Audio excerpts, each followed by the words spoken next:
Всем привет! Меня зовут Алена, и знаете, я часто снимаю видео на балконе, и вы заметили, что у меня на заднем плане висит календарь, семейный календарь из дерева.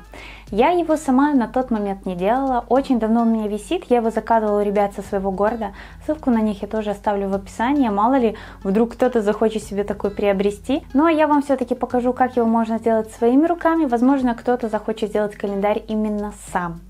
Так что давайте с вами приступать. И да, напишите обязательно, у меня есть еще одна идея, как сделать подобный календарь, и нужно такое видео или нет.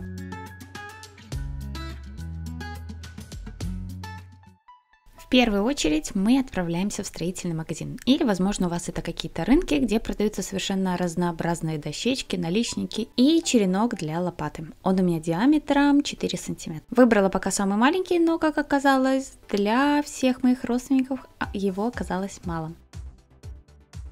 Если вам есть кому помочь, то было бы здорово, чтобы вам этот черенок напилили на тоненькие кругляши, шириной не более сантиметра. У меня где-то 7 миллиметров. Я попросила своего супруга, так как сама я это сделать не могу.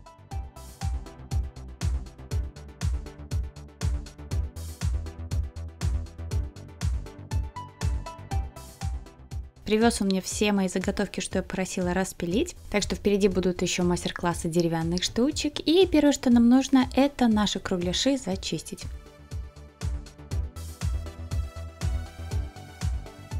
Нужно наждачной бумагой все хорошенечко зачистить со всех сторон, чтобы они были кругленькие. Да, работа предстоит не быстрая, но если мы хотим красивую, аккуратную работу, это сделать просто необходимо.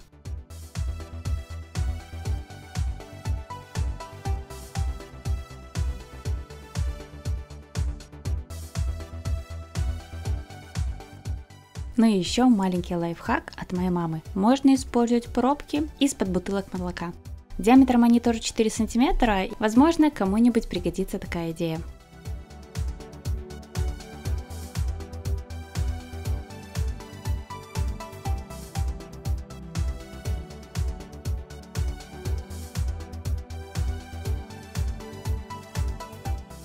Я все свои кругляши зачистила, и с самого маленького колышка, вот, кстати, я совершенно не помню, какой он у меня был по длине, у меня получилось 62 заготовки. Теперь сама основа, она у нас должна быть размером 55 сантиметров и шириной 9,5-10. Толщина самой дощечки у меня 1,5 сантиметра. Располагаться оно у нас будет вот таким образом, и все кругляши будут висеть снизу. Поэтому нам необходимо сделать по 2 дырочки на каждом нашем кружочке. Делаю их на расстояние приблизительно 4-5 мм от края. И знаете, в этот момент лучше всего включать любимый сериал или фильм и работать, потому что делать их приходится много.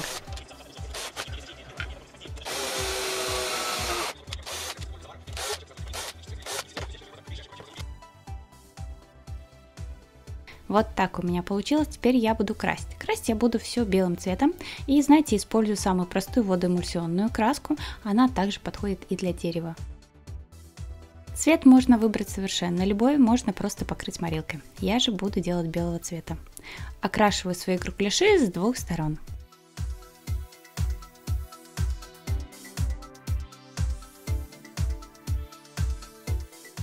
И саму основу я тоже крашу в белый цвет.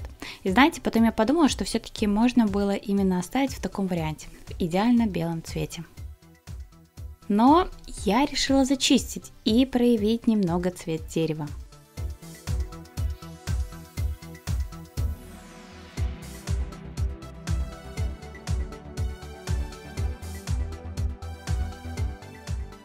Зачищаю, и теперь необходимо сделать надпись. Я буду делать надпись на английском языке, вы же делаете надпись как хотите. Но ссылку на свой шаблон я обязательно оставлю в описании.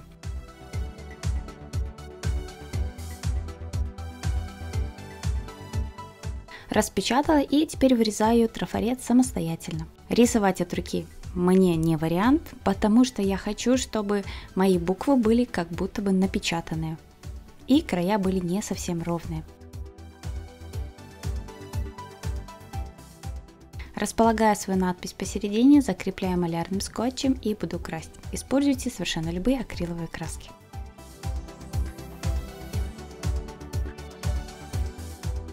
Мешаю нужный мне цвет, беру губку и начинаю красить.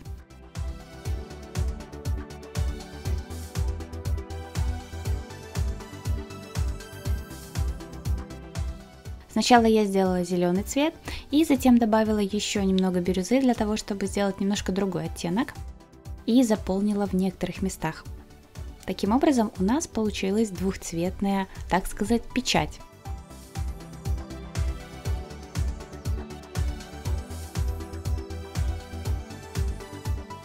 И переносить слово я буду при помощи копирки. И в этот момент я решила сверху нарисовать обычным маркером, но идее мне это не понравилось, поэтому потом я исправила.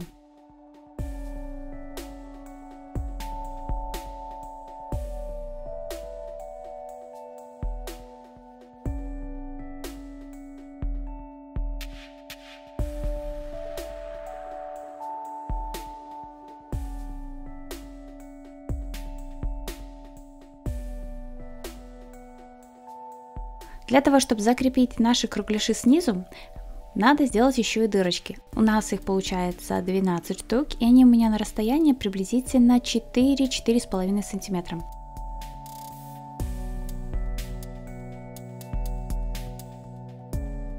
И вот такие крючки. Я нашла самые маленькие, они по размеру 4 сантиметра. Вкручиваю снизу.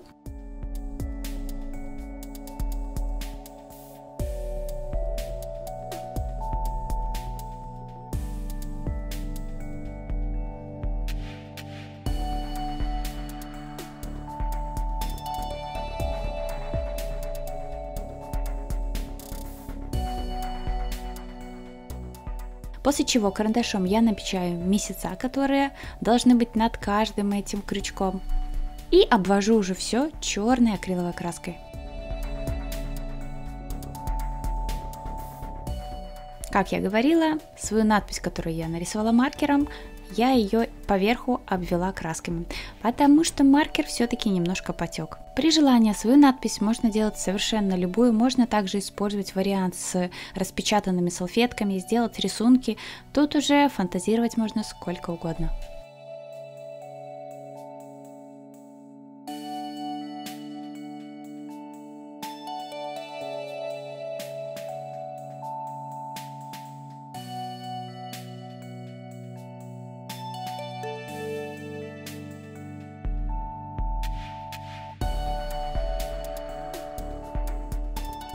Но для того, чтобы закрепить все свои кружочки с датой рождения на крючки, нам понадобятся еще и колечки, металлические колечки, которые, к сожалению, я не знаю, где купить, я не знаю, где такие найти, и по итогу я даже смотрела на те кольца, которые продаются для тюлей и штор, но они толстые, большие и не подходят.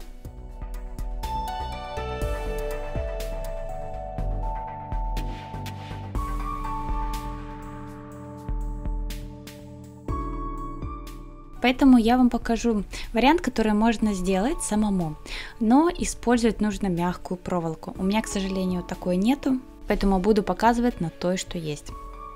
Берете трубу в диаметре 2 см и наматываете вот таким образом свою проволоку.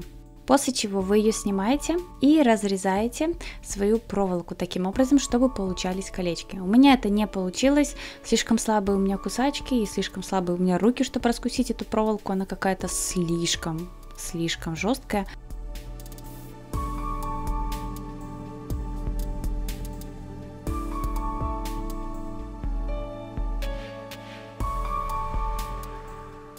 Поэтому покажу из тех колечек, которых у меня на данный момент есть.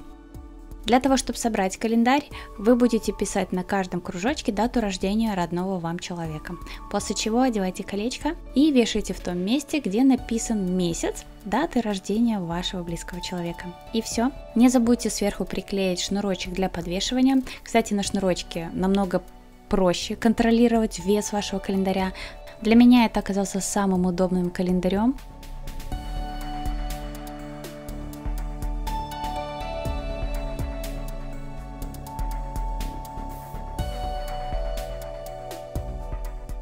Ну а если вам понравилось, ставьте лайк, подписывайтесь на мой канал. Ну и конечно, не забывайте нажимать на колокольчик, чтобы не пропускать мои следующие видео.